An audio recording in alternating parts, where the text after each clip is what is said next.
सजानंद स्वामी महाराजनी जय। गुणातीतानंद स्वामी महाराजनी जय। धाम धामी मुक्तोनी जय जय जय।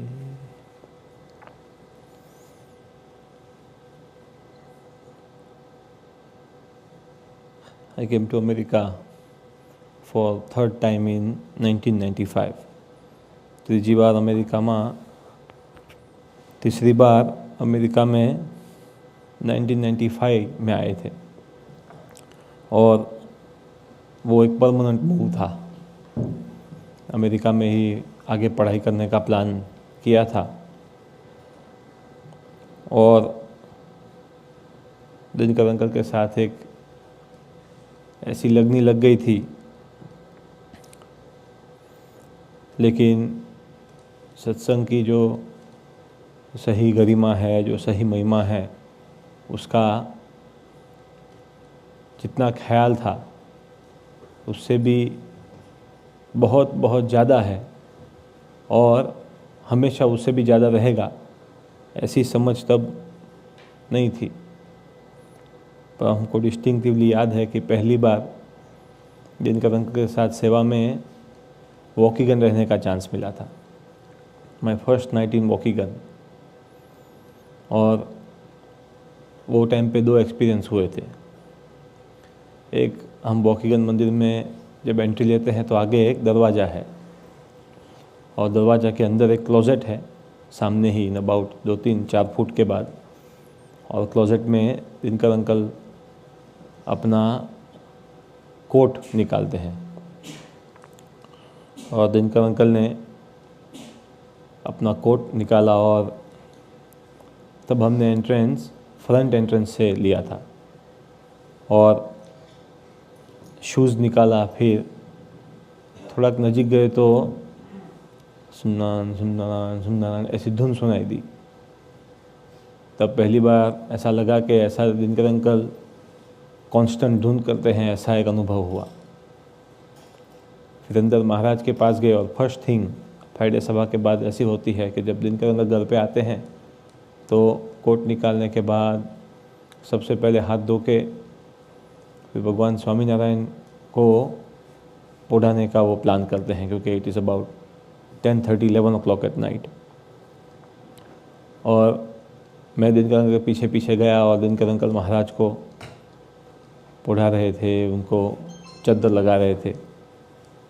और हमको याद है कि तब दिनकर अंकल ने एक बात करी थी कि महाराज के फेस में हम काका जी की मूर्ति को, काका जी का फेस लगा कर देखते हैं। और वो बात इस तरह से करी थी कि जैसे ऐसे तो कई बातें तब से आज तक हुई है, लेकिन वो बात ऐसी थी कि जैसे मन बुद्धि चित्त के पार अपनी जीवात्मा को सीधा असर हो जाए, वैसी एक अति पवित्र वाणी, अति साक्षी भेदन की जो वाणी, उसको भेद के सीधा मन में चौंट गई, सीधा जीव में चौंट गई कि महाराज की मूर्ति को देखते देखते काका जी का फेस।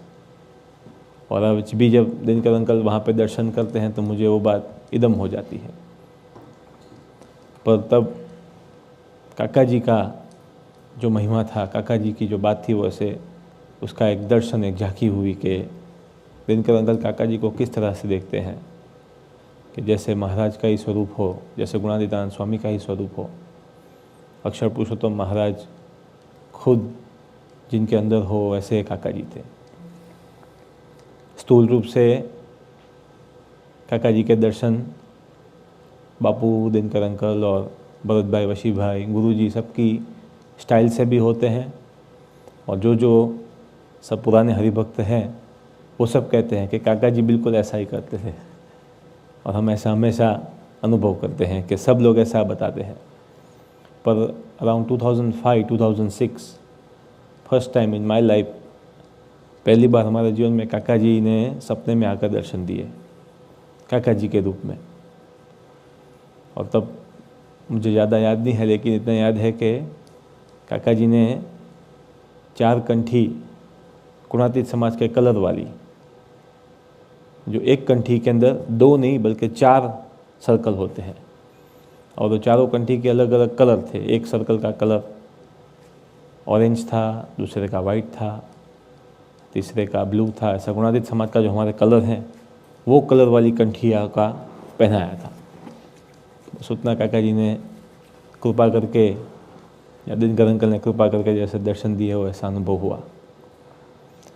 और दूसरा काका जी का स्वप्न दर्शन या स्थूल दिव्य दर्शन संकल्प से हुआ था, एक भावना से हुआ था, एक प्रार्थना से हुआ था। This was in 2009। जब 12वीं जून आती है तो काका जी के साथ, काका जी के प्रगति दिन पे हमें भी आने का मौका मिला और ऐसा सौभाग्य प्राप्त हुआ। तो 12वीं जून को प्रार्थना करी थी कि काका जी आप और एक बार सपने में आ जाओ तो बहुत ही अच्छा रहेगा। एक दर्शन करना है बस आपको, और एक बार उस देह में नज़दीक से देखना है। ऐसे नए देह में आप हो ही और आप हमको दिखते ही हो, लेकिन आपकी बहुत बातें सुनी है काका जी, तो ऐसा मन होता है कि उसमें देखे तो। और ये भी एक कल्पना है और आगे जाते हुए जीव को भी ये भी प्रॉब्लम कर सकती है, क्योंकि प्रकट स्वरूप में जितना ज़्यादा भावना हो, प्रकट स्वरूप में ही जैसे सब स्वरूप आ जाते हैं, ऐसा हमारी पक्की समझ जब तक ना हो तब तक ऐसी कल्पनाओं का भी कभी कभी विचार रहता है। लेकिन साधक अवस्था में ये कल्पना का भी एक विचार था कि काका जी का वो रूप में दर्शन करें। तो दिनकर अंकल ने, बापू ने, भरत भाई, वशी भाई ने वो संकल्प को भी, गुरु जी ने वो संकल्प को भी पूरा किया। काका जी वाइट सदरे में और वाइट धोती में और ब्लू टाई, नो हैट, वैसे में दर्शन दिया था। और एक रूम था और पूरा माहौल था, लेकिन वो माहौल का कुछ याद नहीं रहा है।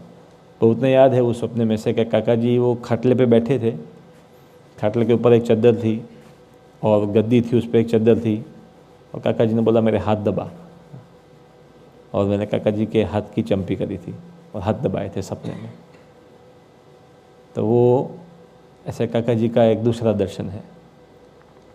पर कहने का मेन दो भावना है। एक तो कि काका जी गए ही नहीं हैं, और एक रीत से हम जब काका जी की जय कहते हैं तो प्रकट ब्रह्म स्वरूप काका जी महाराज ऐसा कहते हैं, क्योंकि दिनकर अंकल ऐसा हमको कहते हैं कि काका जी प्रकट ही है, गए ही नहीं है, तो हम क्यों प्रकट ना बोले। लेकिन कोई लौकिक विवेक से भी कोई ना बोले तो भी ऐसा मानते ही होंगे कि काका जी प्रकट है। बट काका जी अखंड प्रकट ही है, गुरु जी में,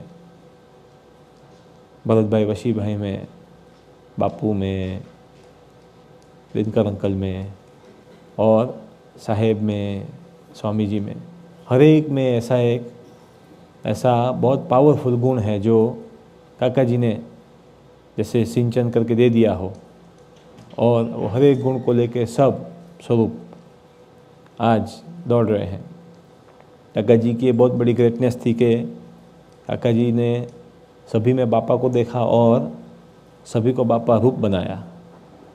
आज सारे स्वरूपों को हम योगी बाबा का स्वरूप कहते हैं, लेकिन वो सब काका जी की देन है। तो एक तो ये भावना थी कि काका जी ऐसे ही प्रकट हैं और हमारे बीच वही स्टाइल में, वही रूप से और वही पावर से आशीर्वाद दे रहे हैं। और वो जो उनका कॉल था कि पात्र भी हम बनाएंगे और ब्रह्मरस भी हम डालेंगे, हम पूरेंगे, आप बस टिके रहो, वो आशीर्वाद अभी भी चल रहा है। और ये पवई के साधकों, दिल्ली के साधकों, शिकागो के साधकों, या हमारे पेरिस में जो हरिभक्त है, या फिर हरिधाम में है, जोत में है, मोगरी में है, समडियाड़ा, सारे मंदिरों में, साकरदा, सभी जगह पे ये ऐसा का ऐसा ही परम सत्य है जिसको हमें दृढ़ करना है। और दूसरी यह प्रार्थना जो हमारे पिड्डू भाई ने आज दिनकर अंकल के श्री चरणों में और सब स्वरूपों के श्री चरणों में हम सब भाइयों के ओर से रखी कि इस तरह से बस काका जी का शताब्दी महोत्सव आ रहा है और जोगानुजोग उसके नेक्स्ट साल ही दिनकरन का अमृत महोत्सव आ रहा है और इसके पहले भी पप्पा जी का शताब्दी महोत्सव, साहेब जी का अमृत महोत्सव, स्वामी जी का आत्मीय युवा महोत्सव, सब महोत्सव आ रहे हैं और सबकी भावना एक ही है, बस ब्रह्मरूप बने और परब्रह्म की सेवा करें। तो ऐसा खुद को खंडित ना हो, ऐसा ब्रह्मरूप माने, खुद को ऐसा दिल से ब्रह्म स्वरूप माने और जो सेवाएं मिलती है उसमें जुड़ जाए। जो आजू बाजू इंसिडेंट बनते हैं उसमें हम कुछ पॉजिटिव दिव्य ले सके। और काका जी के चरणों में जो उस समय में महाराज ने उपासना, धर्म, ज्ञान, वैराग्य और भक्ति, ये 4 बात रखी थी, उसी बात को आगे दोहराते हुए उस 4 पॉइंट प्रोग्राम को शास्त्री महाराज ने उपासना, आज्ञा, एकांतिक में प्रीति और भगवती के साथ सूरत भाव, उस पॉइंट से उसको शास्त्री महाराज ने काका जी के तारदों में लिख के आशीर्वाद दिए थे। और अब काका जी ने हमको एक 4 पॉइंट प्रोग्राम भी दिया है और जो दिखता स्थूल है लेकिन बहुत बहुत गहरा है, बहुत इसकी समझ देखे तो इन्हीं 4 पॉइंट से मिल जाती है, महाराज के 4 पॉइंट से भी और शास्त्री जी महाराज के 4 पॉइंट से भी। तो वो 4 पॉइंट प्रोग्राम काका जी का हम बहुत ही सिंसियर रूप से पाले और सभी स्वरूपों के दिल में बसे हुए रहे, सभी को राजी कर ले, यही प्रार्थना। सजानंद स्वामी महाराज की जय।